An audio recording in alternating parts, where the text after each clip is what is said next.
Tony D and Little Joan with a screenwriter's rant on American fiction starring Jeffrey Wright as an author, and he gets super political, and I'm actually all for it. Smash like and subscribe. Thank you for smash liking and subscribing. Check out my books. Links in the description. Comedy Horror in South Jersey. It's the Pineys. Books 1 through 12 available at Amazon.com. Don't forget, Kindle Unlimited is free. So, Jeffrey Wright plays a writer, and he writes books, but they don't sell. I think he's more of an academic, and he goes to an event, a book event. I don't know. It's Massachusetts Festival of Books, and there's a black author on the stage talking about representation. At first, I'm watching this, my eyes are rolling, and I'm going, oh no. But I had heard this is a satire on that. So she starts reading from her book, and it's like the most ghetto story you could possibly imagine. And all the white people in the audience applaud. It's stunning and brave. And I'm like, okay, this is really satire. And Wright is absolutely flabbergasted because he's writing, he's not writing ghetto stuff. He's writing actual books, trying to be a smart guy. Well, his publisher's like, you got to give us the black experience. And he's like, you got to give us a black book. And he's like, I am black. I gave you a book. He's like, you know what I mean. So in other words, like, if you don't black it up, he can't sell the book, right? Which is, in this day and age in publishing, I can tell you 100% true. It's true. These woke publishers, again, mostly women, mostly white women, are racist, in my view. In my view, they're racist. And they have an idea in their head of how black people are and what black people want. And they publish these books just like this and then they buy them and they call themselves stunning and brave because their audience is like, oh, I read a book about the black experience. Those people, they have it so tough. That's what they want to do. They want to constantly empathize and constantly virtue signal. Here's just a regular guy who happens to be black writing smart books, but nobody cares. Nobody cares. Yes, this is the state of publishing. And so one night, he is despairing because everybody wants him to be this crazy ghetto black guy, and he's just not. Well, he gets drunk one night, writes a ridiculously black book. In other words, just puts every black trope in it. Sends it to his publisher, and immediately gets a deal. And immediately, like, they're all over it. And the dumber he acts, the more money he makes. So he adopts a persona as this ex-con or whatever that wrote a book, talks very like, F you, and very ghetto, and they love it. And he starts making ridiculous money. They get a movie deal. Everybody treats him like an ex-con. He calls himself Stagger R. Lee. And Wanted Fugitive, an author. Eventually, he's accepting an award at a regular, author event. The FBI comes for him.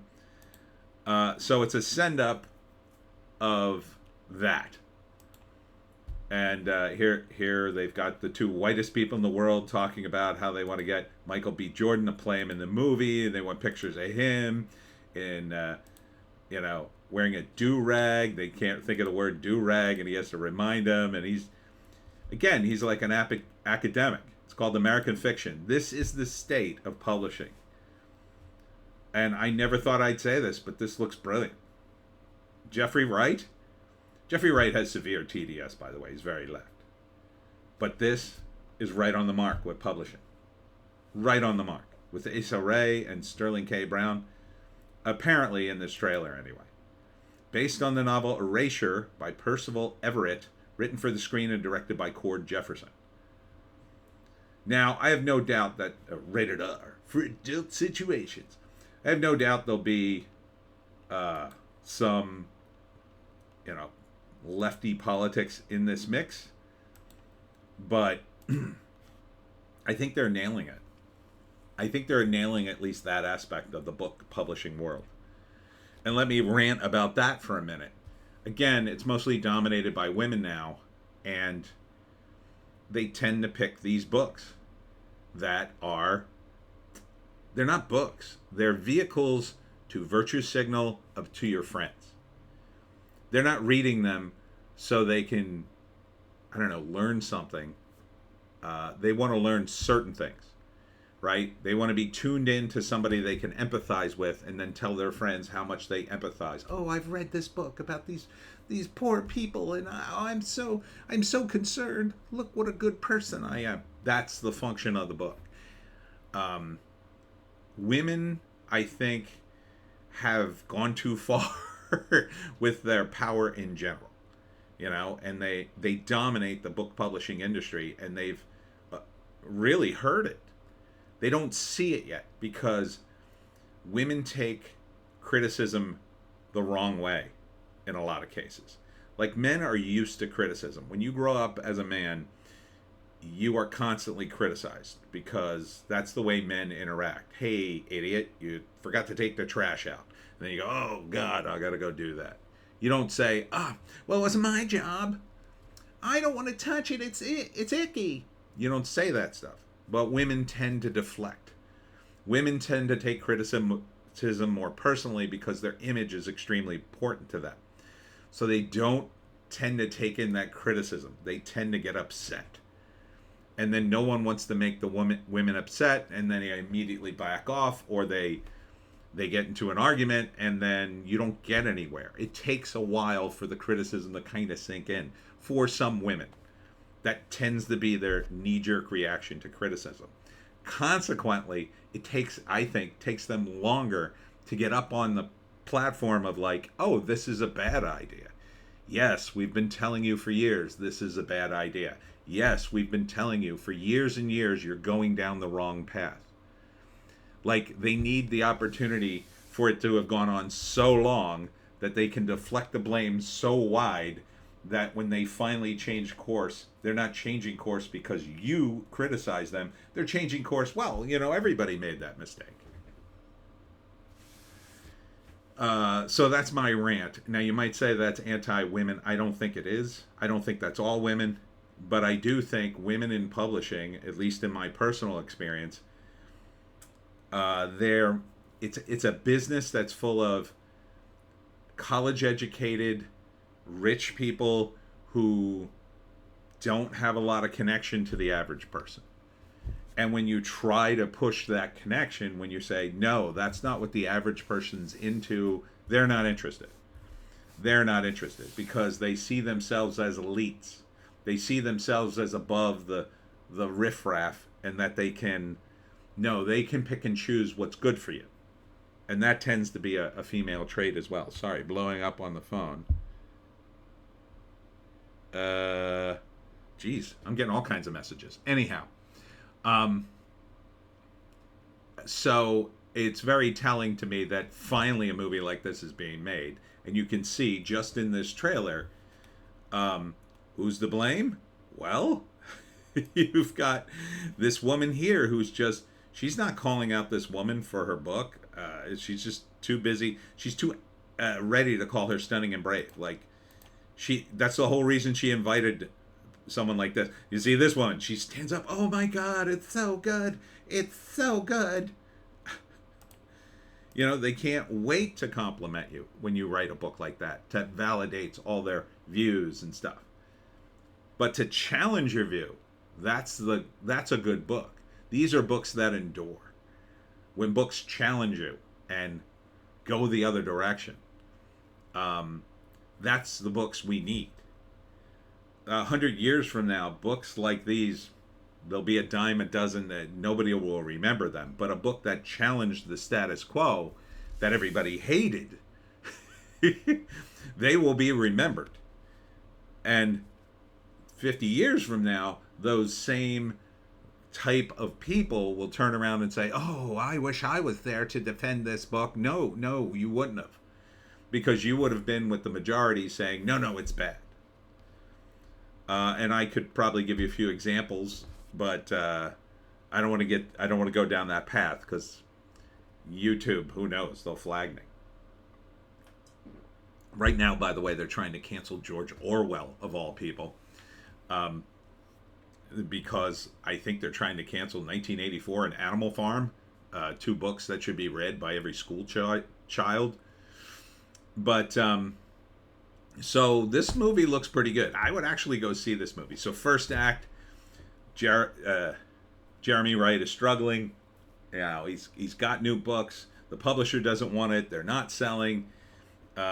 He goes to this book festival. He sees what's selling. He sees what gets all the applause. He's annoyed, but that's the way book publishing rolls, and he's just got to roll with it.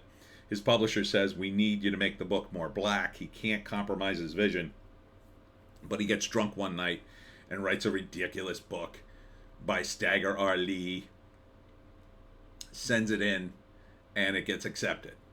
By whom? I don't know. I don't know what the exact details are. So the second act is, hey, you need the money, let's do this. So he's going to do it, maybe partly as a joke, but partly for the money, and they just start dumping money on him all day long.